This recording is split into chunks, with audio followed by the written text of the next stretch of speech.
This is Ranch Hand Shawn Carlson, and you're listening to Four Corner Fandemonium. It's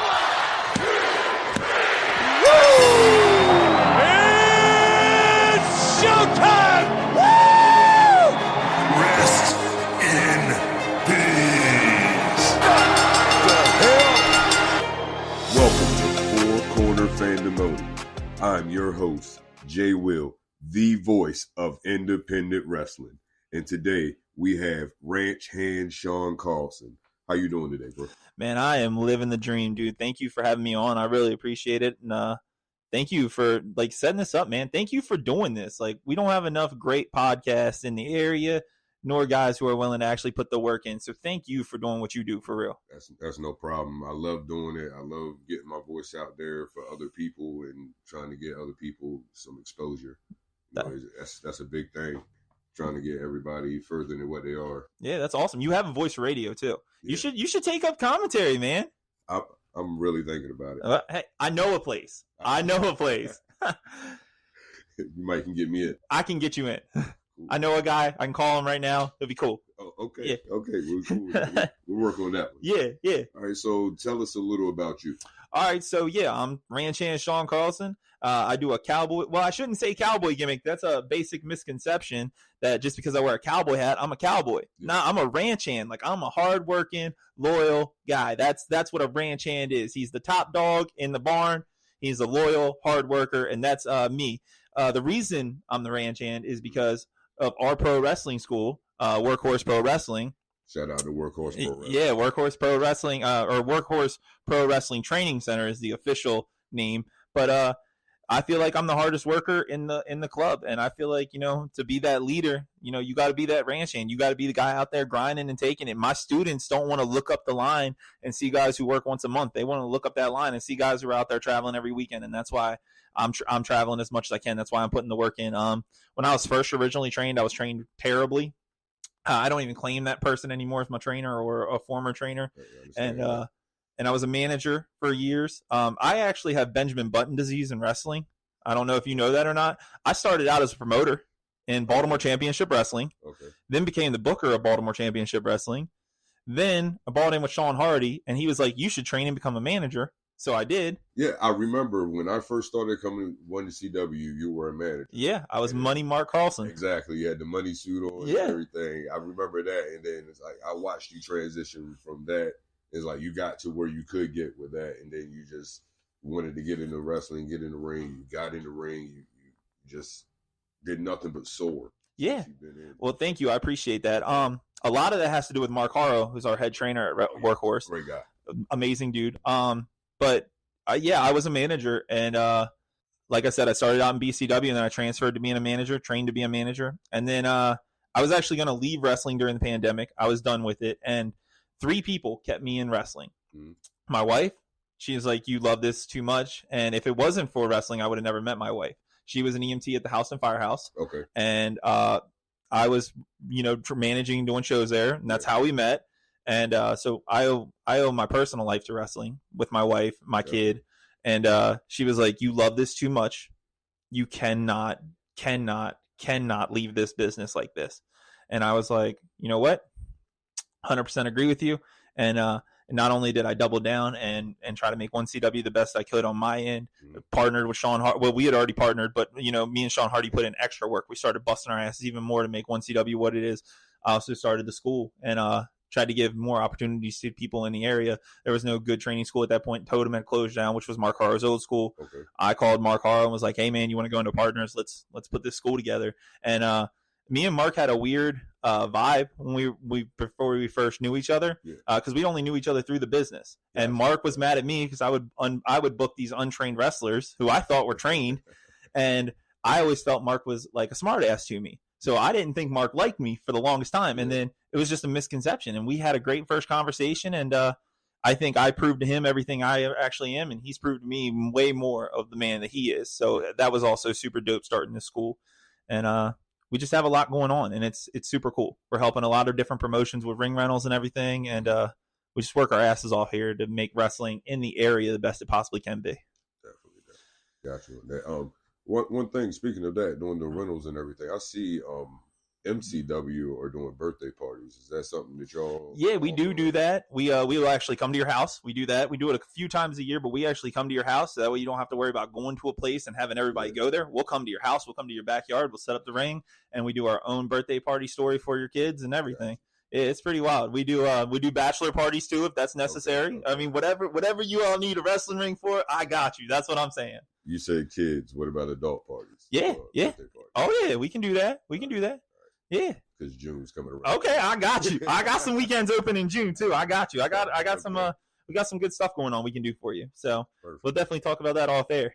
What about your championships and everything? So I don't really have many championships. Mm-hmm. I try to stay away from belts. Gotcha.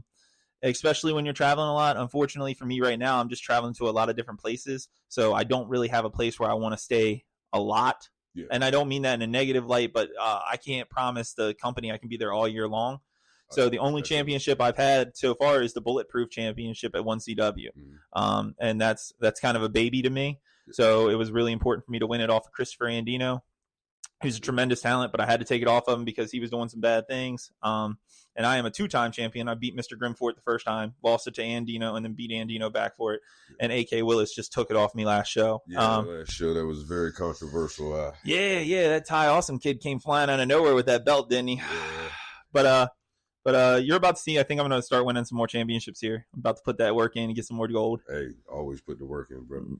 Some promotions that you work for so far? So right now, I work for Atlantic All-Star Wrestling. Of course, 1CW Pro Wrestling is my baby. Eastern Shore Pro Wrestling down in Chincoteague, Virginia. I think you had the front line on, right? Yeah.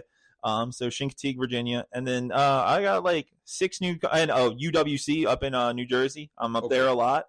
They're a great place. They're a great family-filled atmosphere.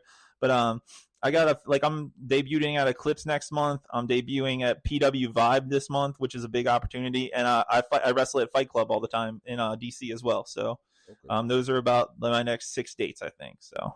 Oh man, that's great. Yeah, you got a wide range. You got plenty of places to go. Yeah, I do a lot. I do DC, Maryland, Virginia, Delaware, New Jersey, and Pennsylvania. And I'm booked in Canada for June, but they haven't announced a date yet, so I don't know if I'm gonna be available for that. But I am booked in a North American tournament up in Canada for a company, and I look forward to that if it does happen. Yeah.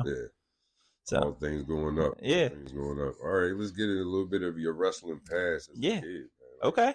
Who was your favorite wrestler? So my favorite wrestler was Stone Cold Steve Austin. Okay. That was my dude. That was my guy. I love it. And he was just he is kind of who I empathize to be. You know what I mean? That attitude, that mindset, that was all great. And it was lightning in a bottle. And I don't think there's been a lot of people who've tried to do it, but I don't think anybody's really captured it well. And so that would be like my big thing. If I could be, even if it's just a Stone Cold of 1CW, that would be like one thing I really want to try to capture. Yeah, that wouldn't be bad at all. Yeah. Having that vibe around. Right. That's what I'm saying. All right. In wrestling so far, like you've been in a few years, so what have you accomplished so far that you think that you wouldn't have? Top rope swanton. Okay. Hey. Just a bigger guy, you know what I mean? I didn't think I could fly. Mark has really, broke that mindset of me. When we're training, we do things that you don't think your body can do, and you end up doing it. And that's been amazing for me, for my confidence. I've lost 30 pounds in the last 6 months. So that's been amazing, my body transformation. But top rope stuff, but just going out every week. Like if you had even told me 3 years ago that you're going to be going out every weekend and performing, almost every weekend. I take some weekends for the family, but almost every weekend and performing, I wouldn't have thought that, man. Like who would want to book me? You know what I mean? And now I'm getting people who used to, talk crap about me, messaging me like, hey man, I'm hearing good things about you. That's like all the motivation I need in the world. Like that's things that I've accomplished that I didn't think I would, It's crazy that you can prove other people wrong by just proving yourself that you can do it. So, I listen to a lot of motivational speaking, and I don't know if you do or you know anything about it, but Eric Thomas is one of my favorite, and he's like the number one speaker. And he has one thing where he goes, why would I care about the, 100 no's when I have 2 yeses? I focus on those 2 yeses. So when I started traveling, I was like, anybody that's willing to book me, I will give them 100% of whatever they need. I will work my ass off for them. I'll promote, because if they're giving me a yes, I will work for them and I will bust my ass to the point that other companies will see it and they'll want it. And That's what I've really, really focused on and pushed. And that's what I pushed all my students too, that, train with us. It's serve the most you can, because that's how other people will look at you. If you only get one yes, if it's only one CW, if we're the only company that's booking you, if you work your ass off, I promise you that you will get more bookings, because people will see and notice your hard work. And that's just one thing I've always, preached on. And that's definitely true, because I've shot out plenty of messages to wrestlers trying to, get people on and everything. I don't always get a hit back right away. I don't always get a hit back at all. But the ones that do say yes, I appreciate it a lot. I travel to them. I don't make it seem like they got to meet me anywhere.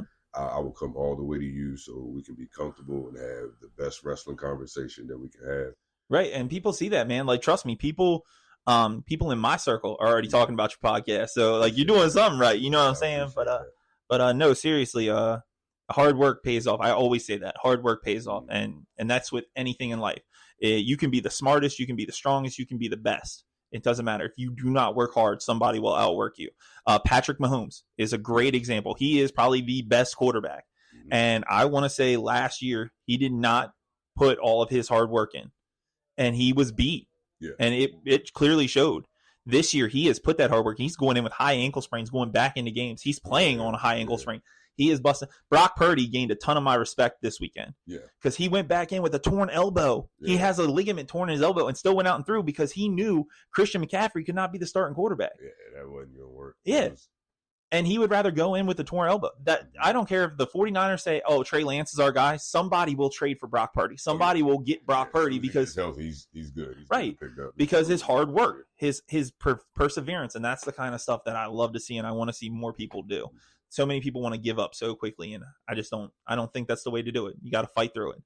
I really hate to say that about Brock Purdy, because my brother and my best friend is a 49ers fan, and I hate to, tell people I'm in that circle with them. You got to love them. Yeah. You can't choose your people. Yeah, you're right. My wife's a Cowboys fan, so I understand. But yeah, so. She's a good woman. She's a good woman. She just has a terrible taste in football players. All right, so so far in your career, what is the favorite wrestling matches you've had? My favorite wrestling matches, definitely with the Hitman for Hire, Mr. Grimm. That's been one that I loved. It was in DC. We went 20 minutes. We had a great match. I got to wrestle Mark Harrow up at UWC. That was a good match. It was fun. It was super basic, but we had a super fun match. And I always like having fun matches. I wrestled Travis Banks and Sonny Deeds in a tag match with Mark. Yeah. That was a great match. I loved it. I'm a very simple guy. I had a good match in December with Moses. That was a great match. I loved working Moses. But he's one of the dudes that actually hit. Yeah. And I can't stand these guys who don't hit. Like, I want to feel it. You know what I mean? Yeah. And there's a lot of guys. Emotion in it if you're not feeling it. Right. And there's a lot of guys who don't hit. And he is one of the ones that he gives you contact. And the Briscoes, rest in peace, Jay.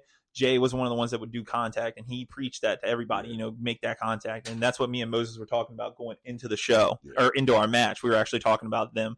And just Moses was probably one of my favorite matches. Moses, Grimm, A.K. Willis was another great one I just had.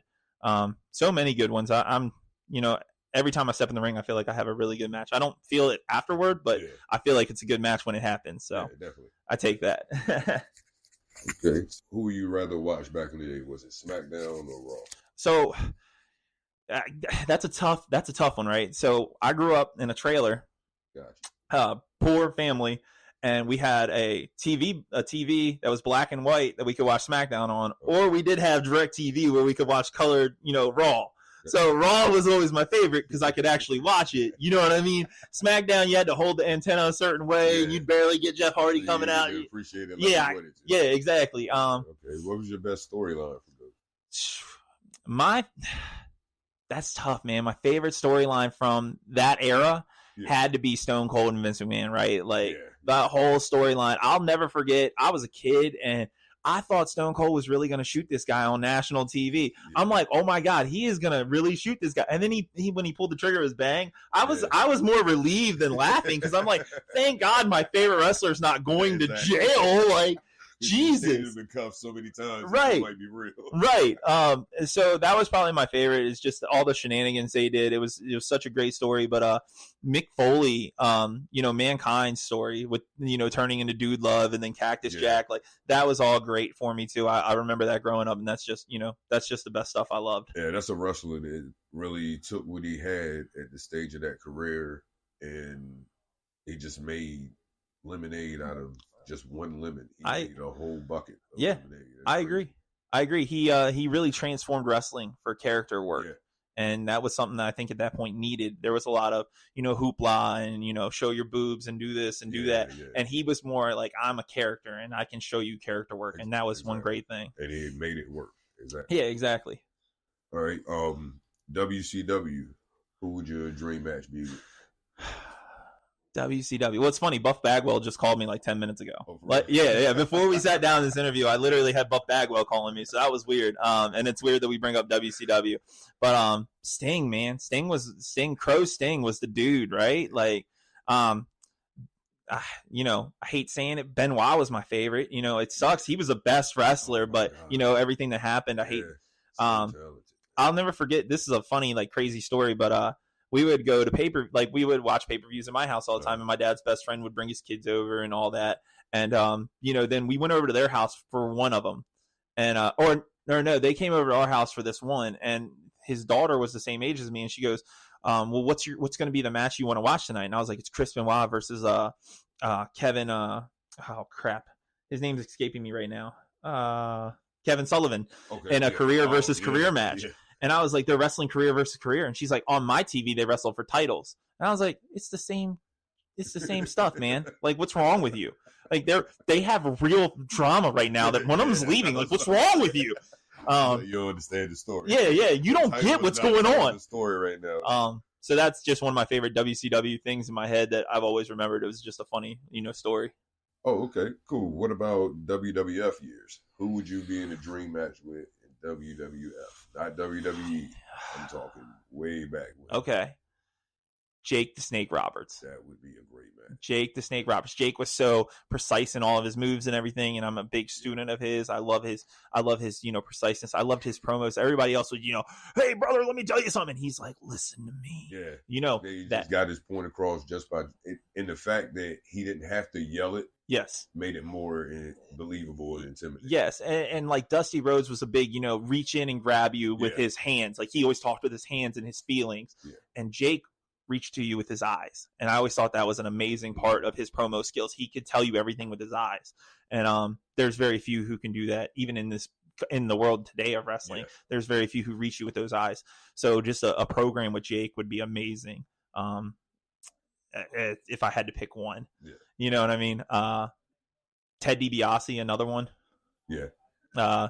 Just great people. And those are guys who I'd actually love to work. Okay.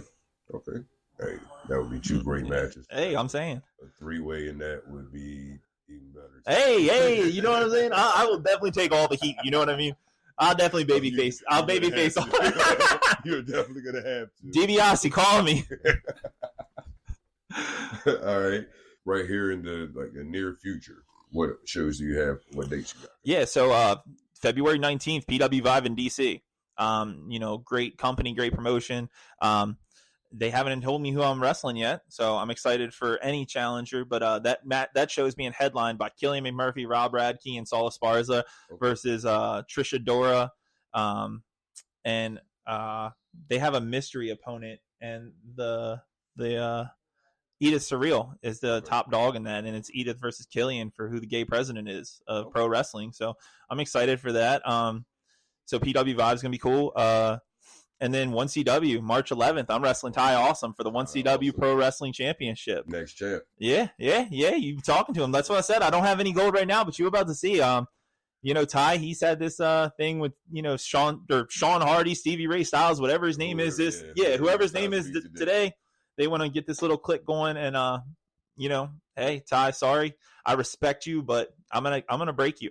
And the crazy thing is, Ty's my boy. I was rooting for him, but I didn't get my front row seat I was promised. So think I'm on your side. Okay, yeah. I think it's their fault. It's definitely their fault. It is. Okay. People all around that didn't deserve front row seats. I agree. I definitely did. Yeah. Well, I'll make sure you have a front row seat.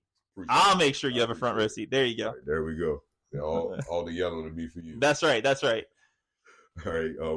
What's your social media? How can the fans? Yeah, so I'm at Shawn Carlson at almost everything, or on Instagram I'm Carlson_9245. But if you just look up Carlson and pro wrestling, I'm there. I think I'm like, there's a set of twin girls out of Florida that are Carlson. They're the Miami Carlson twins, and I think it's us and just me and them. Like, we're the only Carlsons in wrestling as far as I know.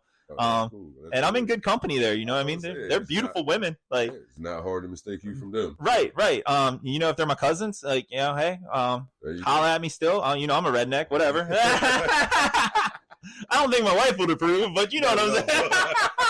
Not at all. But maybe they can join this. Yeah. Hey, come on. All right. Hey, man, I definitely appreciate you letting me come out and, be a part of tonight, the wrestling class going on, and I appreciate you being part of the podcast. Yeah, no problem, man. Like I said, stick around and hang out with us. Definitely will. All right, brother. Thank you. Thank you for listening to Four Corner Fandemonium. Stay tuned for upcoming shows and follow us on TikTok and Instagram at Four Corner Fandemonium. Also follow Ranch Hand Shawn Carlson on all social media platforms. Check out 1CW in Houston, Delaware, March 11th. And check out Workhorse Pro Wrestling Training Center for all your wrestling training needs. And always remember, reach for the sky, boy.